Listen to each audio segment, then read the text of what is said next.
All right, here's how to remove rust from chrome. So I got a couple of rusty items here. Some old dumbbells. This is the coronavirus quarantine, which means you can't buy dumbbells anywhere. Nobody has them online. Nobody has them in stores. So we're taking the old rusty dumbbells to turn them into a home gym. And the way that I restore chrome things and remove rust from them is with steel wool. So you just take some steel wool, you work on it.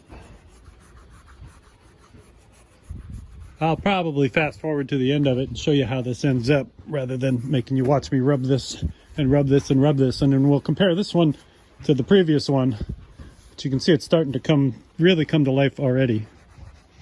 Because in most cases, the rust spot is pretty small, but it makes a big brown spot on the weight. So you see all that brown rust there. And then when you rub it, there's a lot of good chrome left underneath it. So it's not a concours quality restoration, but it looks much better.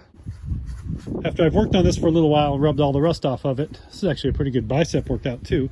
Once I've done that, then we hit a little bit of your mother's car wax to then that seals the moisture out and that'll keep it from rusting for longer than if I just steel wooled it by itself. So I'm gonna do this for a little while, and then here are the shocking results. We'll look at this one versus that one.